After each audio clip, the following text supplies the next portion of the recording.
Now, over the past few months, we have been undertaking a planning process for economic development in this region for the next 5 years. And for the second 5-year period in a row, the business people, 450 business people that were involved in that effort, identified education once again as the #1 priority and key to our development of future prosperity in the next 5 years. So you'll continue to see that emphasis from the Chamber.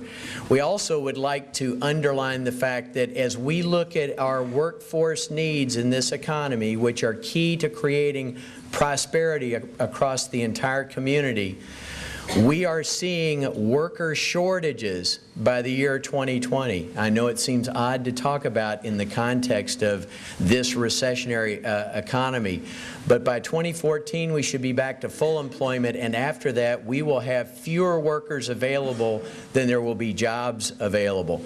And so our education efforts are absolutely key to preparing for that moment as well.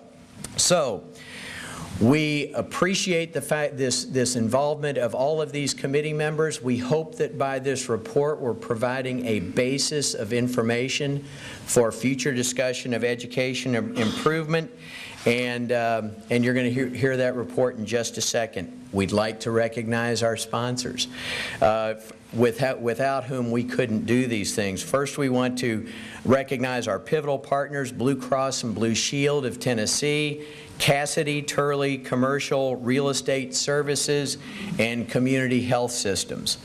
And we also want to thank our supporting sponsor, Altria, whose support enables the Chamber to make a difference in education. And we specifically want to acknowledge the President's presence and ask them to stand of Cynthia Cecil, Paul Coakley, Katie Fessler, and Rob Bethay with Altria. Where are you? Are you standing? Great.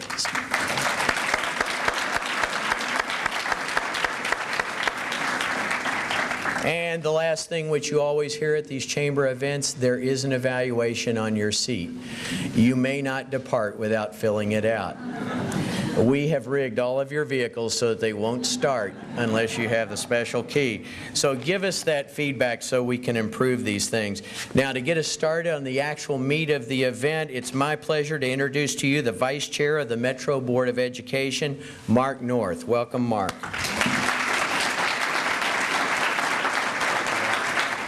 Thank you, Ralph. Isn't it great to be in Nashville? What a great city. We got, there's nothing like springtime's coming in Middle Tennessee. Isn't that right? It's about time, isn't it? And isn't Report Card Day exciting? Now, every 9 weeks, in many houses across the state and certainly across the county, Report Card Day is exciting. And it's exciting here. And we're excited to be here. On behalf of Gracie Porter, the board chair, and the entire school board, thank you for being here. Thank you to the Chamber Report Card Committee for your dedication, your investment of time and energy for the children of Nashville. Now, in Nashville schools, under the direction of Dr. Jesse Register, we're in the midst of significant reform. And we're looking for not just the next fad in education. We're in the midst of looking for true, deep-rooted, sustained reform. True form like that is broad and overarching, but it's detailed and tedious too. It requires urgency, but it requires patience and urgent persistence. Right? It requires courageous action, tempered with wisdom. It requires change, sometimes radical change, but with a steady hand, a sure hand, guiding that change. And true reform requires reliable, honest, candid assessment from various perspectives. That's Report Card Day. And we appreciate your participation in it. Look around the room. We have in this room the leaders of Nashville, a veritable who's who in Nashville. We have government leaders from, I guess, every branch of government. We have business leaders. We have representatives from the greatest and most honorable profession known to man, teachers. We have ministers, activists, business leaders, philanthropists, and they're all here because of education. Because in Nashville, we recognize that a successful and thriving public education system is a key to economic development, right? That's not some revolutionary, unique revelation. I think a lot of cities say that. But in Nashville, we put it to work. And also in Nashville, we recognize that a safe and vibrant city, a robust economy, plenty of stable employment is a foundation and a pretty good recipe for a successful school system. The relative success of the school system and an improved economic forecast feed on each other. We know that the school system improves, it improves the economic forecast, and as the economy improves, it allows for growth and more success in the school system, and it builds and it builds and it builds a spiral of success that really has no limit, has no ceiling. The success of the school system and the future of the city are more than connected. They are inextricably intertwined. And you're here because you recognize that. And all of us play an important role in that success and in that future. So the report card we received today on Report Card Day is not just a report to Dr. Register, not just a report to the school system administration. It is our report card. It is to me and it is to you, both collectively and individually. And we all, together, working together, each doing our part, we can make it happen. Thank you again to the Report Card Committee for your dedication, your hard work, and thank you to all of you for being here, sharing in the celebration of success, the recognition of opportunities, and most important, thank you for your continued commitment to public education and your continued commitment to the children of Nashville. Thank you.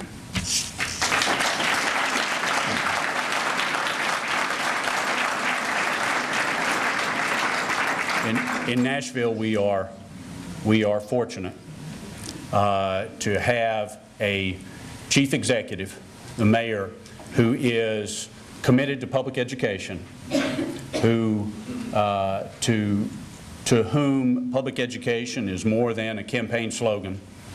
It is a continuous commitment every day. And from the school board's perspective, we appreciate that, and I know that all of you appreciate that, and it is an honor for me to introduce the Mayor of Nashville, Mayor Carl Dean.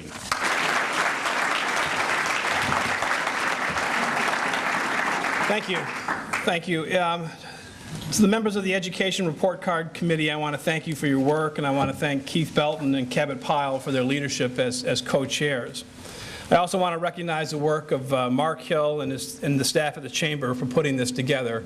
I say this a lot, and it deserves repeating, that it says a lot about this city that our Chamber of Commerce makes as its #1 priority the improvement of public education. And they make that their priority year after year, and that is the right thing, and it just means that they get it. And so thank you to the Chamber for that. Also, let me recognize and thank Dr. Jesse Register and the members of the school board for all they do, the members of the council that are here, and Vice Mayor Neighbors. I want to take a moment and recognize and thank those principals and teachers and support staff who have committed to ensuring that their students strive to reach their fullest potentials. Since taking office, I have committed my focus and resources to public education. It is the #1 priority for the city. It is the thing that we need to get right. And I want to say that I have been particularly pleased during tough budget years that we have been able to fund schools. And I am particularly pleased that Dr. Register, during tough budget years, has kept his eye on the ball, which is what goes on in the classroom. And I thank you for that, Jesse. That is vital work. And although the hard work of many, and through the hard work of many, our school district has made some very positive strides. I think the news regarding graduation rates in this city is fantastic. I cannot talk about that without smiling. And that is something that everybody should be very gratified about. And it's not just our city and school teachers who understand, and school leaders who understand that we must marshal our collective resources in order to have a strong, successful school system. I believe Davidson County residents continue to identify public education as a top priority for our city. And the link between public education and public safety and economic development continues. If you're looking for a homework assignment, which I'm sure you all came here anticipating one, I would encourage you to read a book called Triumph of the City. It just came out by a man named Edward Glaser. And he talks about cities that are doing well, and he talks about the future. And the cities that are going to do well, and we're going to be one of them, guarantee you that. The cities that do well are the cities that are going to have educated population with advanced degrees, people who are able to create the workforce of the future. And Nashville is going to be one of those cities. I would encourage you to read that book. It has many good ideas. I say this often, and I firmly believe this, that Nashville's best days are still ahead of us. And though we feel the effects of a weak economy, we are beginning to see signs of hope. We continue to attract new businesses and new families to Davidson County. And our distinct music and cultural attractions continue to make Nashville one of the top tourist destinations in the world. But in order for us to reach our fullest potential as a city, we must ensure that all of our students reach their fullest potential. And that includes our immigrant students and our students with special needs. The long-term strength of our city doesn't rest with me or with you. It rests with our children. As stewards, we must prepare and support our young people not only as they progress through the K-12 system, but long before they enter kindergarten and long before they hold their high school diploma. Their education life cycle is our city's life cycle. And I am committed to ensuring that our city's quality of life continues to strengthen while our city continues to grow and thrive. The Chamber's report card, now in its 18th year, reflects that larger desire as well. Over the years, it has served as a reminder about, and at times, a call to action concerning our public education system. And this year is certainly no exception. Its 10 recommendations spread across 3 focus areas reflect not only the thoughtful work of the committee members, but also the broader approaches all of us have to focus on to continue moving the dial on reform and public accountability. I look forward to continuing my work with Dr. Register and the school board, as well as the Chamber and various city leaders as we address the education life cycle of our children. I want to again thank all the report card committee members for their hard work and extend my thanks to everyone for being here today and showing your support for public education. And with that, I'll turn it over to Mark. Thank you, Mayor Dean, for your leadership on education in this city. And Mark North, thank you for your leadership on the school board as well and for your kind comments today. This time, before we move into the presentation, we do want to recognize individually each member of the committee so that you can get to know who they are. I don't know of any more hardworking committee of volunteers than the Education Report Card Committee at the Chamber. And so as I call each of your names, committee members, if you would please stand and remain standing so we can recognize you. Co-Chair Cabot Pyle. Co-Chair Keith Belton. Price Bell, Luz Beleza Binns, Reverend Raymond Bowman, Mark Capolino, Pam Daly, Reverend Brian Fessler, Reverend Kaki Friskus Warren, Katrina Haley, John Hilly, Becky Kantz, Kate Lewandowski, Council Lady Sandra Moore, David Peters, Jason Powell, Benjamin Smith, Bobby Lee Smith, Allison Vi, Todd Vandewater, Dewana Wade, Cynthia Will, Doug Williams. Please join me in recognizing these outstanding volunteers.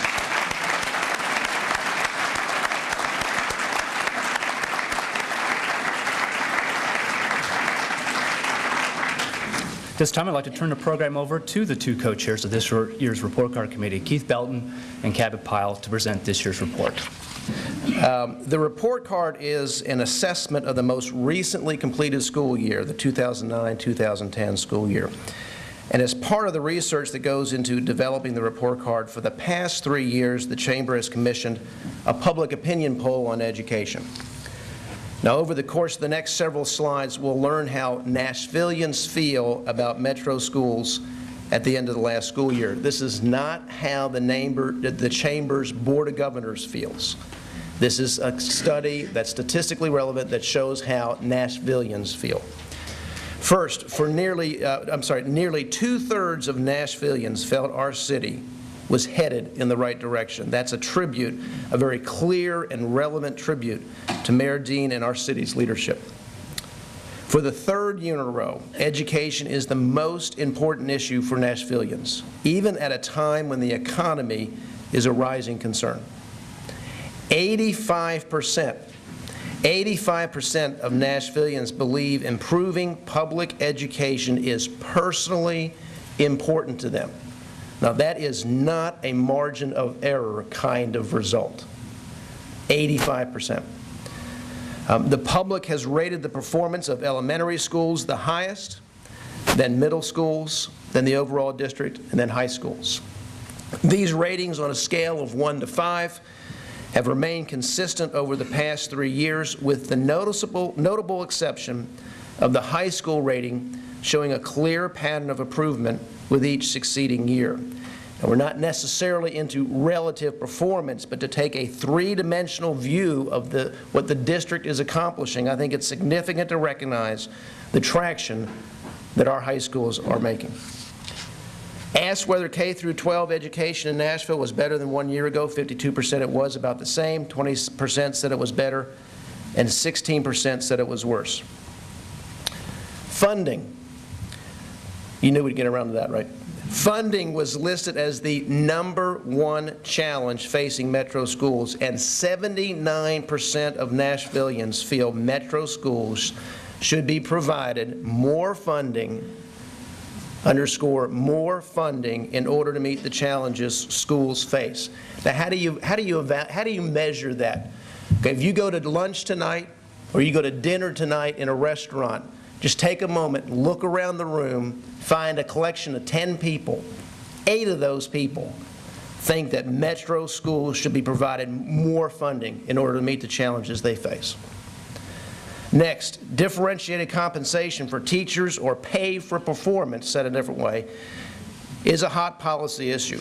So we ask a couple of questions on that topic. 61% of Nashvillians thought teachers should receive a substantial financial bonus if their students score well on standardized tests. That number shoots up to 80% agree when asked if teachers should receive a substantial financial bonus if they agree to take on additional leadership duties at their school. And we also asked a question about one of last year's report card recommendations, just checking up on ourselves even.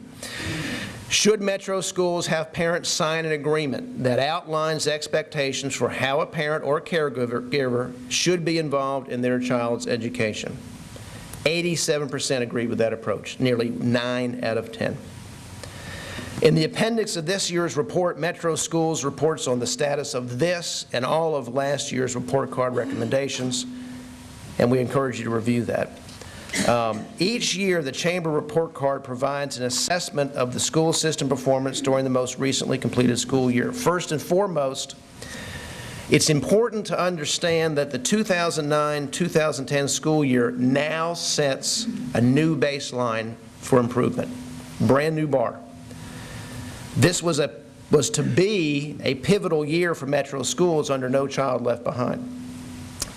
After years of failing to reach the benchmarks, Metro schools was categorized as restructuring 1 by the Tennessee Department of Education, just one step away from potential state takeover. In 2009, our district did make adequate yearly progress, or AYP, and was then categorized in restructuring 1, improving, but the work wasn't finished. You have to make AYP 2 years in a row to get off the state's high priority list. So what was at stake is Metro schools can make AYP in 2010, the system would move into good standing. But if Metro Nashville Public Schools failed to make AYP, it would move into restructuring 2 and possible placement into the into the state's achievement school district. Complicating this scenario, as if it wasn't complicated enough, was the implementation of in 2009-2010 of more rigorous K-12 standards in reading, math, and science. Metro students now had to reach proficiency targets based on more difficult standards and new assessments. In moving to these new, tougher standards in 1 year, the state determined that AYP decisions would be based on a single year of testing, the 2009-2010 year. The single year was used because the state believed previous year's data on the old standards just wasn't comparable. This approach, however, made it virtually impossible for districts to make AYP through the safe harbor provision, which allows districts and schools to make AYP if they demonstrate substantial improvement over previous years. Well, we didn't have a previous year. In fact, Metro schools made AYP in 2009 through the safe harbor provision. Well, as a result, as we'll see in just a moment, school districts across the state, not just ours, across the state, saw their proficiency rates drop under the new standards, and the district did not make AYP in 2010. As we all know, however, the new state standards weren't the only challenge facing our students as they prepared to take these high-stakes tests in May of 2010. Massive flooding hit our city and displaced hundreds, if not thousands, of students and teachers just days before high school students were to take their end-of-course exams. Metro schools appropriately applied for a waiver from No Child Left Behind sanctions under a natural disaster provisions in the law, which was granted by the Commissioner of Education. The end result is that restructuring 1 improving status is frozen for 1 year. So the same critical scenario that existed last year is in place for 2011. If the district makes AYP on the test students will take in a few months, the system will move into good standing. If the district misses AYP, Metro faces a possible state takeover. Making AYP is obviously of critical importance to Metro schools, but our committee will also be looking for tangible improvement in school achievement under the new standards. We have our new baseline. It's now time for the many reforms that have been underway to make a measurable difference. It is for these reasons that the 2009-2010 school year leaves the committee, quote, encouraged but impatient. We are encouraged because we do believe that Metro schools is headed in the right direction, and we have confidence in many of the reform strategies underway. At the same time, we are still awaiting documented improvement in student achievement, and 2011 is the year we expect that improvement to become visible. The commitment, the talent, the collaboration, the leadership on many levels throughout the city that is all coming together encourages us to believe that that will happen. Each year, the committee offers commendations recognizing the hard work and dedication of teachers, principals, and staff across the district. Our high schools continue to show improvement. The graduation rate increased to 82% this year from 72% a year ago.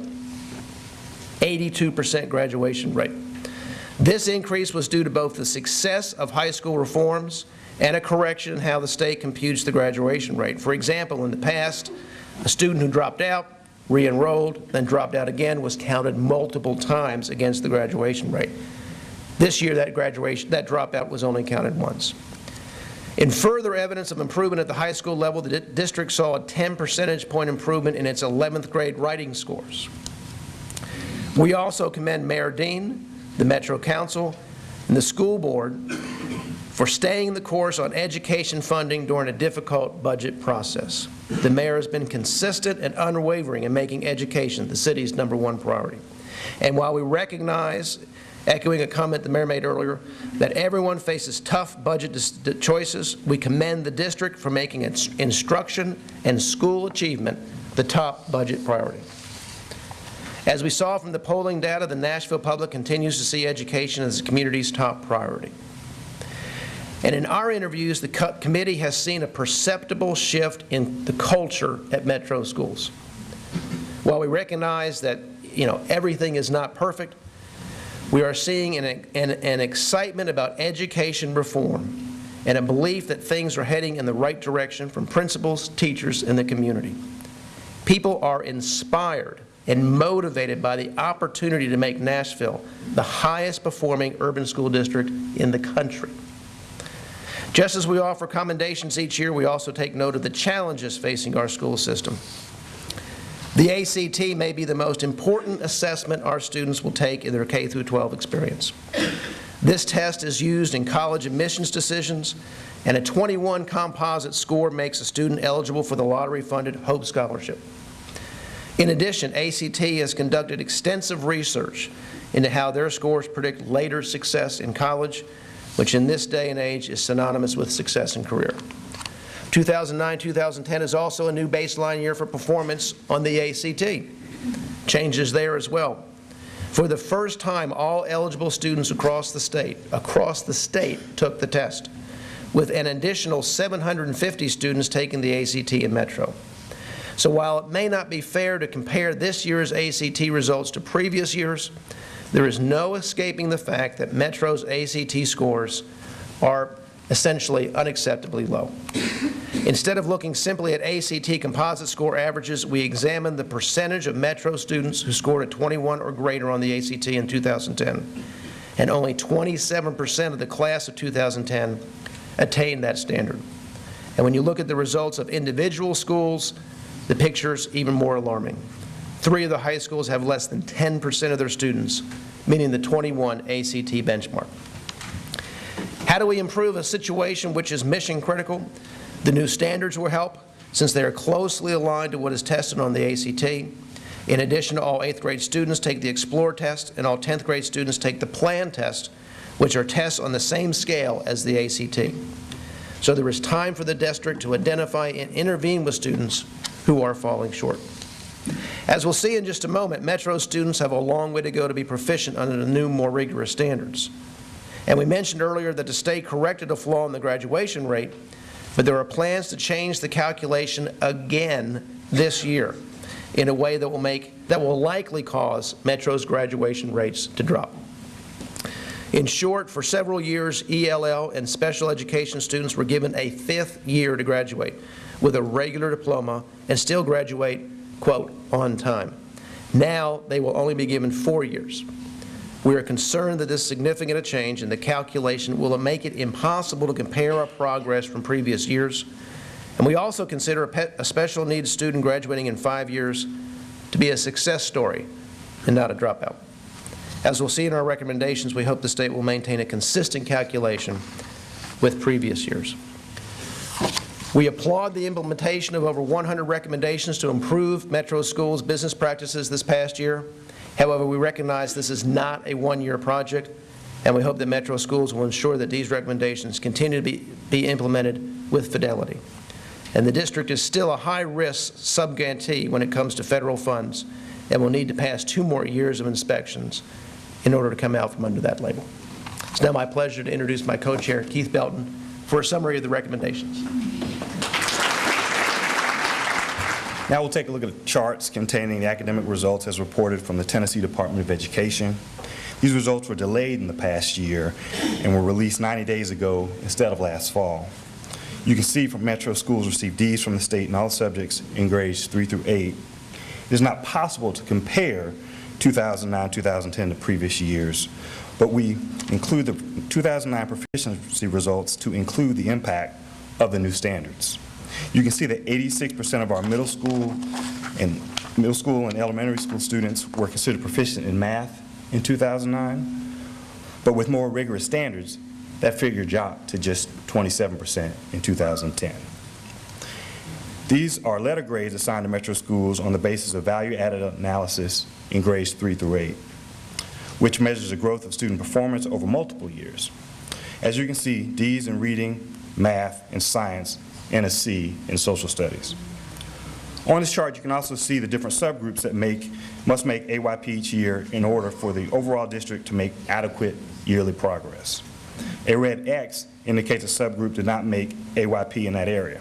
At the elementary and middle school level, African American students did not make AYP in math, students with disabilities did not make AYP in reading, and English language learners failed to make AYP in both math and reading.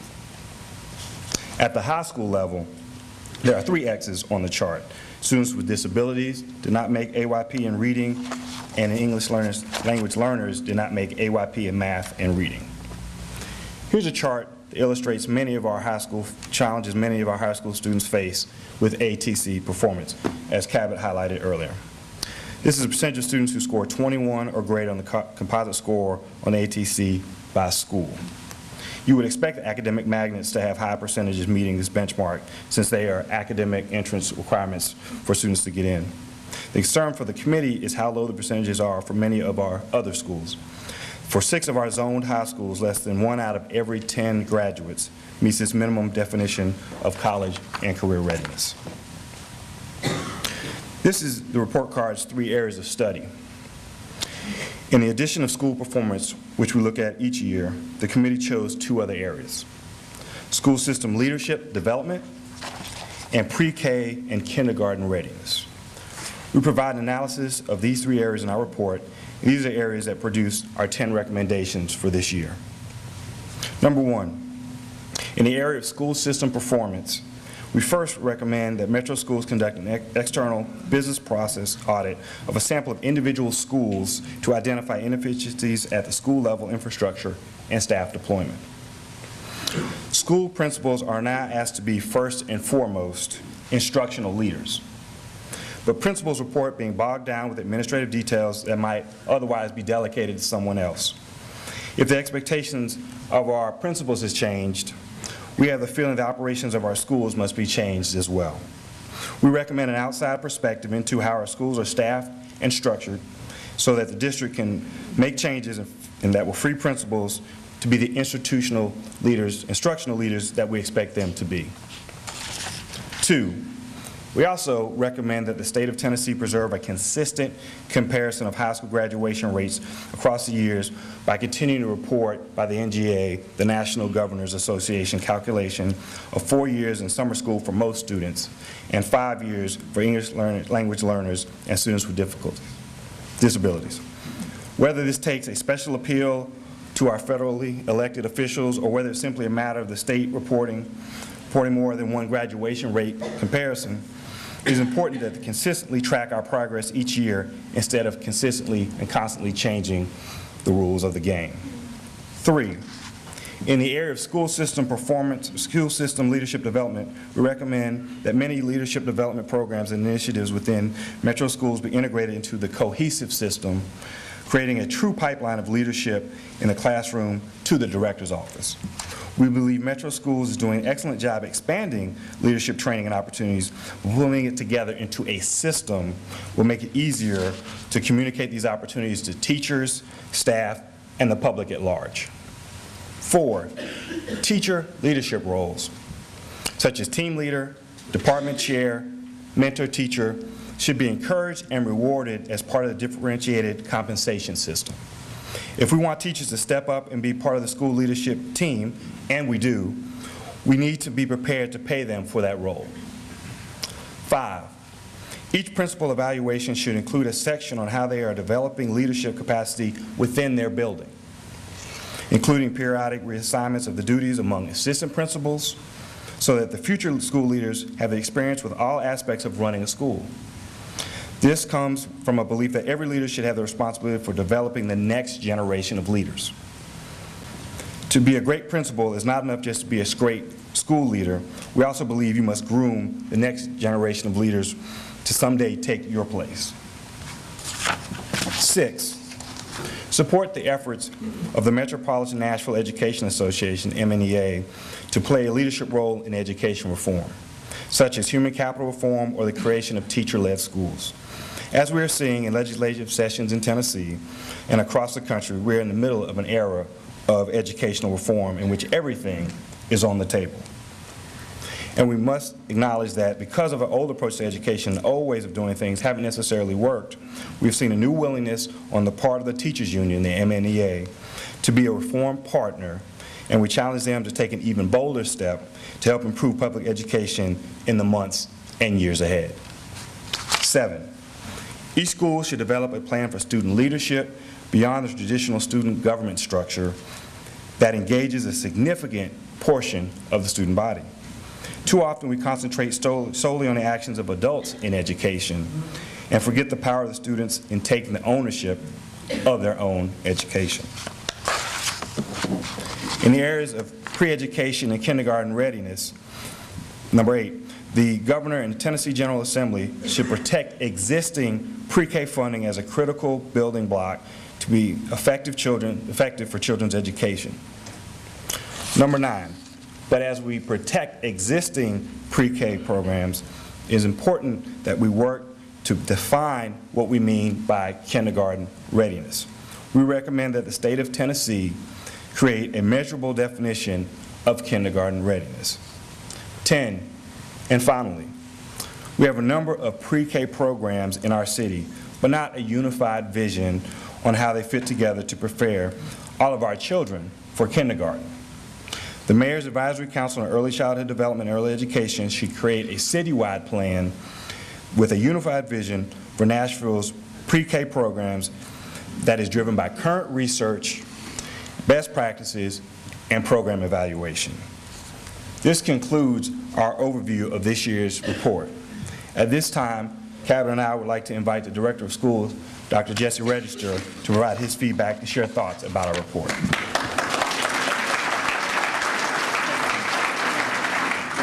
Good morning. I've been sitting on the front row. I didn't realize how many people were in the room. Thank you all for being here.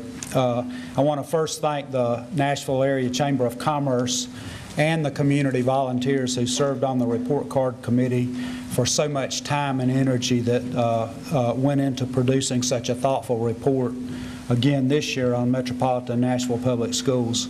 I especially want to thank Keith and Cabot for co-chairing this year's report. It's a significant investment of time, and I think everyone in this room has some glimpse of that or some idea of what that's involved. The committee meets weekly for months and meets with dozens of educators and community partners and consultants to produce a concise document that you will be receiving this morning. I actually saw this year's report for the first time last night on an airplane. I had the opportunity to read it, and I look forward to studying the document in more detail in the coming days. I remember back to my first year in Nashville, I asked one of our partners in the initial reform initiative to conduct a mega analysis of all the reports that have been produced about Metropolitan Nashville Public Schools for the past 5 years or longer, and the stack of reports was about that thick. The Chamber report cards in existence at that time were perhaps, to me, the most useful of any of those documents reviewed, and I would say the most accurate of those documents reviewed. You'll notice on the back cover of this year's report when you get it, that award that Ralph mentioned, and I think that's significant. The grant, and I want to emphasize it maybe a little more than Ralph. Ralph, where's Ralph? Ralph was a little bit humble about that. Ralph, you showed a little bit of humility in that. The American Chamber of Commerce executives recognized the report card as the Grand Awards winner for communications excellence in 2009. Ralph, Mark Hill, members of the report card committee, you deserve a lot of credit for that. Congratulations.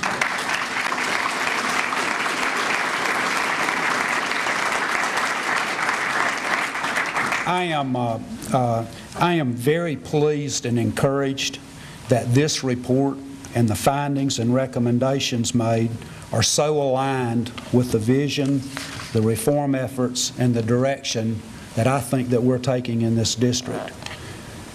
That's an important point to make, and I want it to be my first one.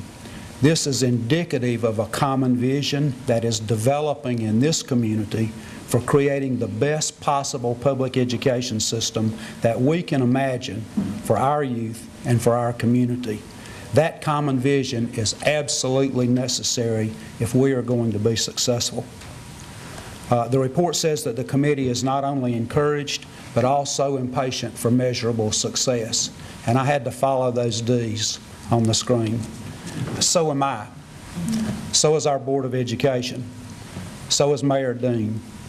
And I dare say all of you in this room are impatient. We should settle for nothing less than every student graduating from high school, college and career ready, with a high percentage of those graduates going on to further education and training. We must also acknowledge that the test scores are the last thing to change. That happens only after we have planned and implemented reform strategies, built an infrastructure, and invested in the development of our people. Then those test scores change. We've seen some indications of our future success, and you've already heard some of those mentioned. I won't go back over them. The writing scores are up in every grade level for all subgroups. Our graduation rate is not just a statistical change in the way that's computed. We jumped ahead of the rest of the state in growth in that graduation rate, and we're very pleased with that. But those successes that can be seen in statistics are just a starting point. I would like to echo what's already been said, that we are very fortunate in Nashville to have Mayor Carl Dean as our mayor. He is an education mayor who shares the vision of quality public education. His passion and focus benefits our district because when it comes to education, and I'll quote the mayor here, our community must get obsessed and stay obsessed. And I think that's absolutely a great, true statement. The pressing common challenge that we face is the economic reality that's creating havoc across this country for adequate funding for public schools. Thanks to Mayor Dean and the continued support from community leaders and elected officials, many of whom are here, we do better than most others in this country, particularly the urban school systems across this country, and we need to recognize that. But I will say, and I'll point to one factor in the report that hasn't been highlighted yet, that we have the largest English learner population in the state of Tennessee. We have approximately a third of the English learners in the state of Tennessee. We have to be the voice. We have to be the spokesperson. We have to be the community that speaks up for those children, or no one else in this state will. We need additional funds to do that.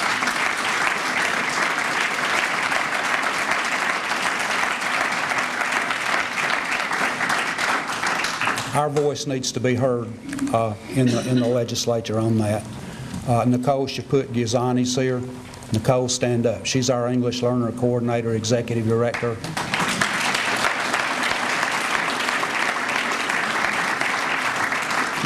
Nicole's asked for additional teachers for English learners, and I'm not sure that we have the funds to do that this year. They're absolutely necessary that we continue to do that.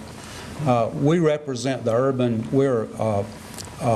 represent a major part of the urban school systems in this country that serve a higher than state average percentage of economically disadvantaged and minority children in our state.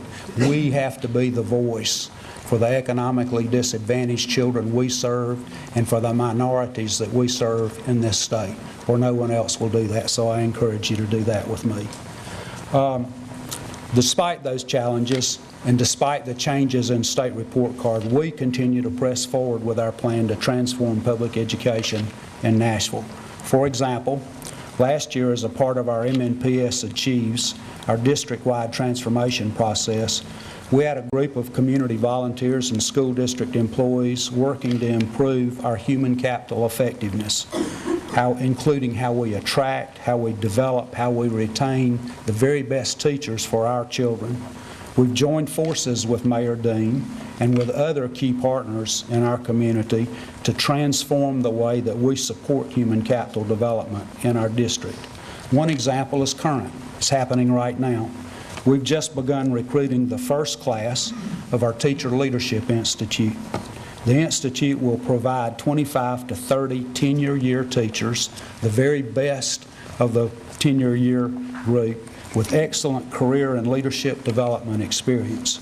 Not only do we expect to keep the best and brightest MNPS, not let them get away, but also to begin building the pipeline for future leaders in our system. Our goal is to attract, to develop, and to retain the best teachers possible for our schools and for our children. We want a national reputation. We want the national reputation of being the best place to teach and to develop a career in public education in this country, and I think we can achieve that. We're increasing high school student engagement and preparation for college and career through our Academies of Nashville program. The Academies of Nashville is a massive community-wide collaboration that includes partnerships between our schools and more than 100 businesses, nonprofits, colleges, and universities to help us provide our students with rigorous and relevant high school courses with real-world applications. Our goal is for students to graduate both college and career ready. I want to ask our high school administrators and leaders and teachers from the district to please stand at this time. High schools and central office people, that's you, Joe.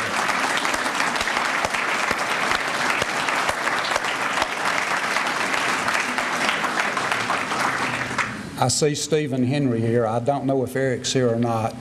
Partnering with that are the many teachers in our school system, in our high schools, and I want to tell you they're doing great work at reforming high school education in Davidson County, and we need to recognize that and celebrate that. Our goal is for students to graduate both college and career ready, and we're well on the path for doing that. Our data warehouse is state-of-the-art. You heard it mentioned earlier. It is student-centric. It is the best in the country. We want our teachers and administrators all to have access to and the knowledge of how to use that data to make the best educational decisions for success at every level of the system. We have the best, and we're going to continue to improve it thanks to continued work with our informational technology group that's meeting.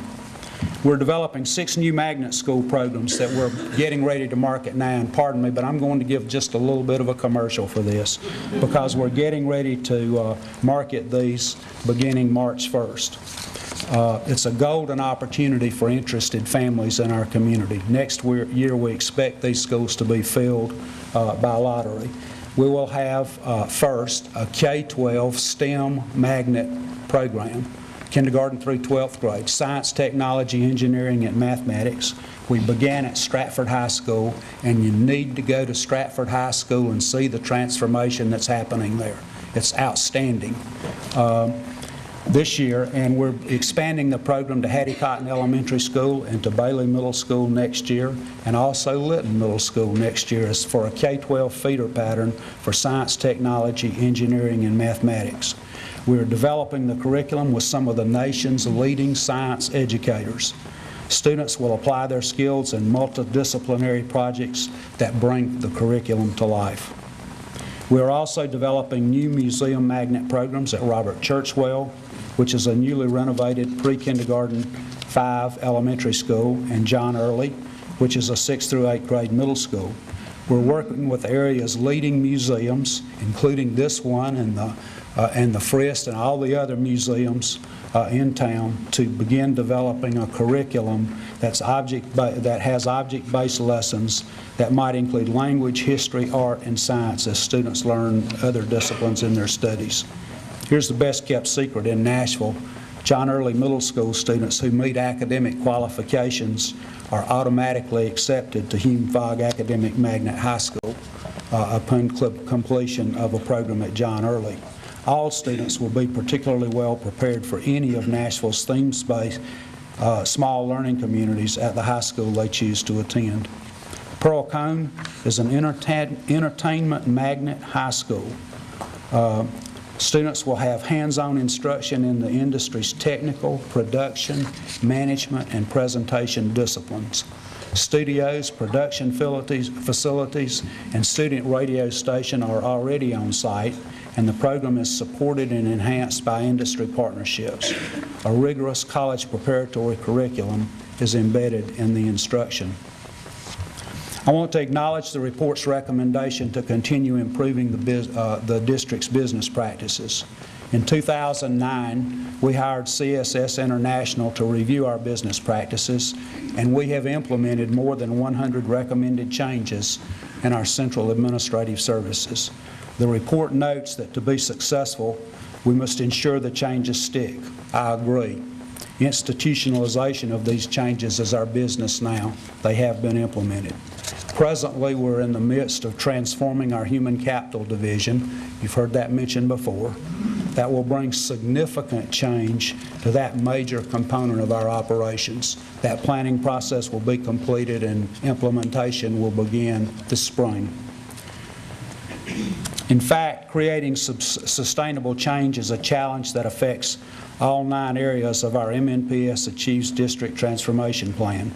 We know we cannot let the pressure of some early successes distract us from making the tough long-term changes required to truly transform our district.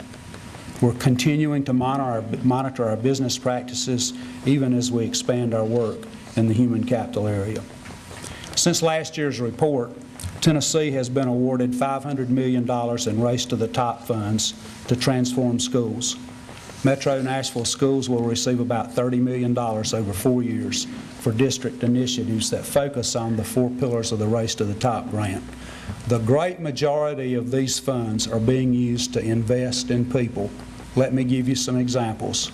Middle school math is a weakness for our district and is therefore a focus of professional development now.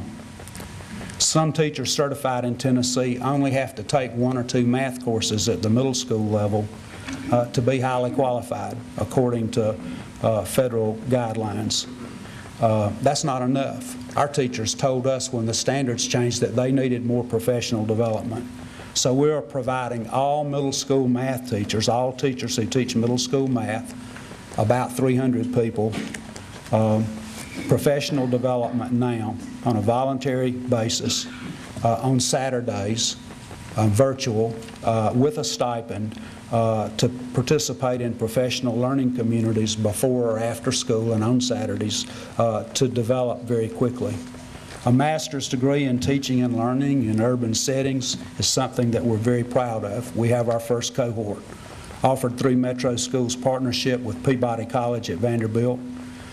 This plan waives tuition for participants who teach in our district for 5 years.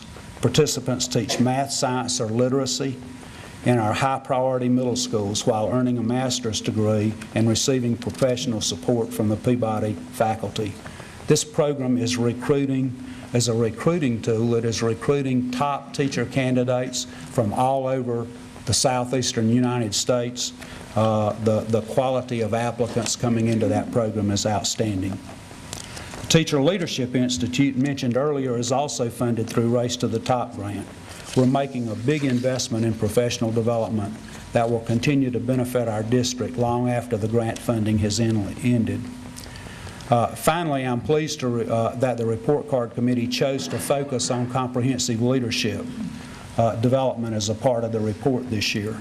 The development of a pipeline for leadership in the district is perhaps the dominant focus of our Race to the Top initiatives and a central part of our human capital development strategy. Our pipeline has to reach even further than what's been discussed. Our pipeline must reach from the student to the teacher leader, and then to aspiring and practicing administrators throughout our system, to every one of them. This past week, we were one of only 23 districts invited to the New York City-based Wallace Foundation to submit proposals for a principal pipeline grant. 6 in the nation will be awarded later in the spring, $8 to $12 million for each of those grants. I think we have an excellent chance of receiving a grant, and I know I ought not to be talking about this before we get it, but I am, because I want to say we're already a winner. Planning process will start Sunday morning at 8 a.m. We have a team of consultants and people from the district who will write the grant starting Sunday morning at 8 a.m. That plan will be the comprehensive pipeline for leadership going into the future for our district, whether or not we receive the funding. In conclusion, when I spoke at the report card unveiling last year, I said that too often school turnarounds happen when in a culture of blame and finger pointing. I said that in Nashville we would turn around our schools by capitalizing on everyone's strengths. We've stayed true to that approach. As our work begins to attract national attention, experts from outside Nashville often remark on the tremendous level of collaboration in this community. That spirit of collaboration is found in every successful school district and every successful school program. As our MNPS Achieves First to the Top transformation program gains traction, we rely on community support to continue our progress. Academic standards will rise again this year, which will make it even more difficult for us to make adequate yearly progress under No Child Left Behind. Cabot, I really appreciate yours explaining that so I didn't have to. It's too early in the morning to explain that.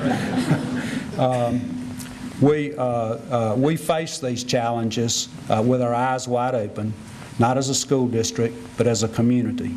In metropolitan Nashville Public Schools, we embrace every child from every background, and we are committed to helping them succeed. This is not just our job, it has to be our calling. We must achieve our vision of providing every student the foundation of knowledge, skills, and character necessary to be successful in higher education, work, and life. We must become the first choice for Nashville's families. We appreciate your support. We appreciate the continued work of the Report Card Committee and the support from the Nashville Area Chamber of Commerce. Thank you very much for giving me an opportunity to respond.